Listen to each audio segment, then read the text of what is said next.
తెలంగాణ దక్షిణ కాశీ కాళేశ్వరంలో జరుగుతున్న సరస్వతి పుష్కరాల కార్యక్రమానికి అధ్యక్షత వహించిన మిత్రులు, సహచార మంత్రివర్గ సభ్యులు, మీ అభిమాన నాయకులు దుద్దిల్ల శ్రీధర్ బాబు గారు, కార్యక్రమంలో నాతో పాటు పాల్గొన్న దేవాదాయ శాఖ మంత్రివర్యులు శ్రీమతి కొండా సురేఖ గారు,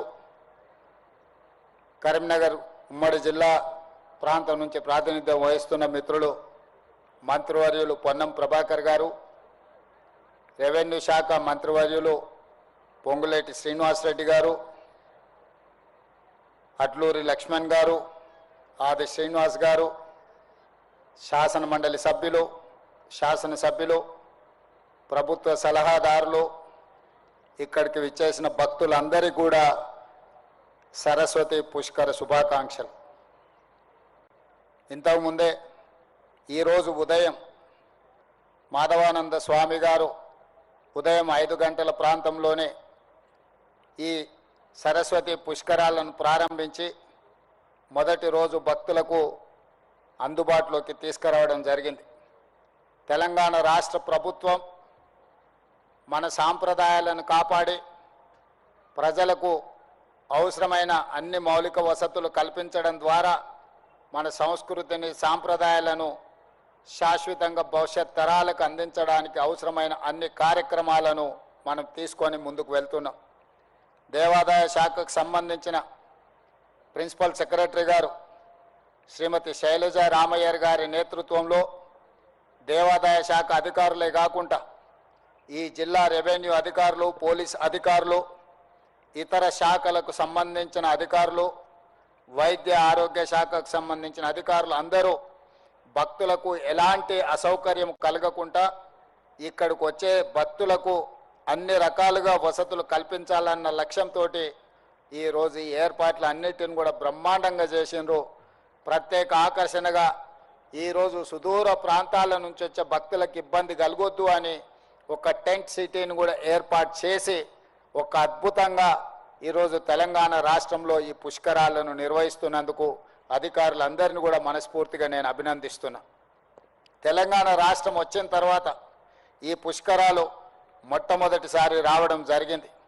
అటు ప్రాణహిత, గోదావరి, సరస్వతి నదుల త్రివేణి సంగమమే ఈ పుష్కరాలు. పుష్కర స్నానం చేస్తే మనం ఏవైనా తప్పులు చేస్తే వాటన్నిటిని కూడా ఇక్కడ ముక్తి లభిస్తుంది అని చెప్పి మన సాంప్రదాయం చెప్తుంది. అందుకే ఈరోజు తప్పులు చేసినా చేయకపోయినా కొన్నిసార్లు అనుకోకుండా కూడా కొన్ని తప్పిదాలు జరుగుతుంటాయి. అందుకే భక్తులు అందరూ ఈ ప్రాంతానికి వచ్చి సరస్వతి పుష్కరాలలో గోదావరి నదిలో ఈరోజు పవిత్ర స్నానం చేయడం ద్వారా ఒక మంచి సాంప్రదాయానికి తెరలేపాల్సిన అవసరం ఉన్నది. నా హయంలోనే నేను అదృష్టంగా భావిస్తున్నా. ఈ సరస్వతి పుష్కరాలే కాదు, తొందరలోనే గోదావరి పుష్కరాలు, కృష్ణా పుష్కరాలు, సమ్మక్క సారలమ్మకు సంబంధించిన జాతర, ఇవన్నీ కూడా రాబోయే 3 సంవత్సరాలలో తెలంగాణ రాష్ట్ర ప్రభుత్వం నిర్వహించే అదృష్టం నాకు కలగడం నేను చాలా సంతోషంగా, అదొక ఆశీర్వాదంగా నేను భావిస్తున్నాను. ఎందుకు అంటే ఈరోజు దేశంలో ఈ మధ్యలో మీరందరూ చూసినారు, కుంభమేళాకి కోట్లాది మంది భక్తులు అక్కడికి వెళ్ళినారు. ఇతర ప్రాంతాలలో సరస్వతి పుష్కరాలతో పాటు దేశంలో గంగా, యమున, ఎక్కడెక్కడైతే నదులు ఉన్నాయో, నదులు నాగరికతనే కాదు, నదులను దేవాలయాలుగా, దేవతలుగా భావించి మన వాళ్ళందరూ కూడా ఆచార సంస్కృతులను పాటించడం మనం చూస్తూ ఉన్నాం. అందుకే ఈరోజు తెలంగాణ రాష్ట్రంలో రాబోయే పుష్కరాలు, గోదావరి పుష్కరాలు, అదేవిధంగా కృష్ణా పుష్కరాలను అద్భుతంగా నిర్వహించాలని వాటికి పునాదులు ఈరోజు ఈ సరస్వతి పుష్కరాల సందర్భంగానే మనం ఇవన్నీ ఏర్పాటు చేసుకున్నాం. మిత్రులు శ్రీధర్ బాబు గారు చాలా అంశాలను ప్రస్తావించారు. ఈ ప్రాంత అభివృద్ధి కోసం ముఖ్యంగా కాళేశ్వరం మందిరాన్ని ఒక పర్యాటక క్షేత్రంగా, ఒక ఆదర్శ ప్రాంతంగా అభివృద్ధి చేయాలి అని వారు కోరుకున్నారు. తప్పకుండా ఈ మంతని శాసనసభ నియోజకవర్గానికి ఒక గొప్ప చరిత్ర ఉన్నది. దేశానికి నాయకత్వాన్ని అందించడమే కాదు, దేశాన్ని ఆర్థిక పదం వైపు ప్రపంచ దేశాలతో పోటీ పడే విధంగా ఒక బలమైన ఆర్థిక దేశంగా ఈనాడు ప్రపంచంలోనే 4వ ఆర్థిక దేశంగా తొందరలోనే 3వ దేశంగా అవతరించబోతున్న ఈ దేశానికి నాయకత్వం వహించిన పివి నరసింహారావు గారు ఈ ప్రాంతము ఈ మంతని నుంచే శాసనసభ్యులుగా వారు ప్రజా జీవితంలో ఈ దేశానికి ఆదర్శవంతమైన నాయకుడిగా వారు పనిచేశారు. వారి వారసత్వంగా శ్రీపాదరావు గారు ఈ ప్రాంత ప్రజల కోసం శాసనసభ వ్యవహారాలు ఏదైనా స్పీకర్ల గురించి చర్చ వచ్చినప్పుడు ప్రతిపక్షాలు కూడా ఆనాడు ప్రతిపక్ష నాయకుడిగా ఉన్న చంద్రబాబు నాయుడు గారు ఈ మధ్యలో నేను శ్రీధర్ బాబు గారు దావోస్లో కలిసినప్పుడు వారు గుర్తు చేసుకొని ప్రస్తావించారు. శ్రీపాదరావు గారు ఉన్నప్పుడు హుందాగా శాసనసభ వ్యవహారాలను నడిపినరు, వారి పట్ల మాకెంతో గౌరవం ఉన్నదని చెప్పి చంద్రబాబు నాయుడు గారు ప్రస్తావించినప్పుడు నాకు చాలా సంతోషం కలిగింది, ఆనందం కలిగింది. తెలంగాణ ప్రాంతం నుంచి ఒక మంచి బాధ్యత నిర్వహించిన స్పీకరు ఉండడం, వారిని కోల్పోవడం మన దురదృష్టమైన, వారు గొప్పగా రాణించడము మనకు ఒక గౌరవం. ఆ తర్వాతి 3వ తరం ఈరోజు మిత్రులు శ్రీధర్ బాబు గారు.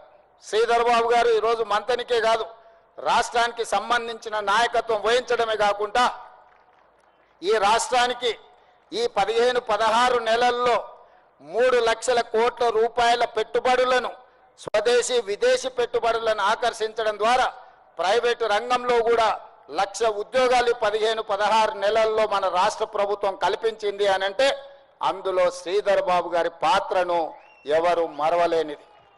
ఈరోజు ప్రభుత్వ నిర్వహణలో ముఖ్యంగా స్వదేశీ విదేశీ పెట్టుబడులను ఆకర్షించడంలో ప్రైవేట్ కార్పొరేట్ కంపెనీలను హైదరాబాదు నగరంలో తెలంగాణ ప్రాంతంలో పెట్టుబడులు పెట్టడానికి ఆహ్వానించడంలో పూర్తి స్థాయిలో వారు నాకు సహకరిస్తూ రాష్ట్రాన్ని ముందుకు నడుపుతున్నారు. అందుకే మంతని నియోజకవర్గ కాంగ్రెస్ పార్టీ నాయకులకు నా విజ్ఞప్తి ఒక్కటే, వారు రోజులో 18 గంటలు పనిచేస్తే 12 గంటలు మీ మధ్యలోనే ఉంటున్నాడు, 6 గంటలే రాష్ట్రానికి ఇస్తున్నాడు. కాబట్టి ఇప్పటి నుంచి 6 గంటలు మీరు తీసుకొని వారి సమయాన్ని 12 గంటలు రాష్ట్రానికి ఇచ్చేటట్లా వారిని పూర్తి స్థాయిలోకి వచ్చే స్వేచ్ఛగా పనిచేసే విధంగా మీరు వారికి చెప్పాలి. రాత్రి 11 అయినా వారి సెక్రటేరియట్లో మంతన్ నియోజకవర్గం వాళ్ళనే కలుస్తూ ఉంటాడు. వారికి కొంత స్వేచ్ఛ ఇవ్వండి. ఎందుకు అని అంటే మీ ప్రతిష్ట పెంచే విధంగా, రాష్ట్రాన్ని అభివృద్ధి పదం వైపు నడిపించే విధంగా వారు బాధ్యతలను నిర్వహిస్తున్నారు. ఈ అవకాశం మళ్ళీ మళ్ళీ వచ్చేది కాదు. ఆనాడు పివి నరసింహారావు గారు ఏ విధంగా అయితే ఈ దేశాన్ని ఆర్థిక పదం వైపు ప్రధానమంత్రిగా నడిపించారో ఈరోజు తెలంగాణ రాష్ట్రాన్ని ఒక బలిష్టమైన ఆర్థిక రాష్ట్రంగా నిలదొక్కుకోవాలి అంటే ఐటీ అండ్ ఇండస్ట్రీస్ శాఖలను నిర్వహిస్తున్న శ్రీధర్ బాబు గారు నిరంతరం కష్టపడుతూ మిగతా అధికారులను ప్రోత్సహిస్తూ ముందుకు వెళ్లాల్సిన అవసరం ఉన్నది. వారు ఆ దిశగా పనిచేస్తున్నారు. వారికి ఇంకా ఏకాగ్రతతో పనిచేయడానికి మంతని నియోజకవర్గ ప్రజలు వారిని మనస్ఫూర్తిగా ఆశీర్వదించవలసిన బాధ్యత ఈ నియోజకవర్గ ప్రజల మీద ఉన్నది అని చెప్పి నేను స్వయంగా మీ అందరికీ నేను విజ్ఞప్తి చేస్తున్నా. అదేవిధంగా ఈ ప్రాంత అభివృద్ధి గురించి వారు అడిగినారు, ఒక మాస్టర్ ప్లాన్ చేయాలి, ఈ ప్రాంతాన్ని అభివృద్ధి, ఈ పర్యాటక క్షేత్రం, ఇక్కడ ఉన్న దేవాలయం కాళేశ్వరం దేవాలయానికి ఒక గొప్ప చరిత్ర ఉన్నది, అభివృద్ధి చేయడానికి 100 కోట్లు కావాలి అని. వారికి నిజంగా అడిగేది కూడా రానట్టుంది. 100 కాదు, ఈ ప్రాంతాన్ని అద్భుతంగా అభివృద్ధి చేయడానికి, ఒక పర్యాటక క్షేత్రంగా మార్చడానికి రాబోయే గోదావరి పుష్కరాలు అంటే కాళేశ్వరంలోనే మంతని శాసనసభ నియోజకవర్గంలో ఈ ప్రాంతానికి దేశం నలుమూలల నుంచి భక్తులు వచ్చే విధంగా 100 కాదు, అవసరమైతే 200 కోట్ల రూపాయలైనా కేటాయించి ఒక గొప్ప పర్యాటక క్షేత్రంగా భవిష్యత్తులో పెట్టుబడులు పెట్టడానికి అవసరమైన ప్రణాళికలు సిద్ధం చేయడానికి మా రాష్ట్ర ప్రభుత్వం సిద్ధంగా ఉంది.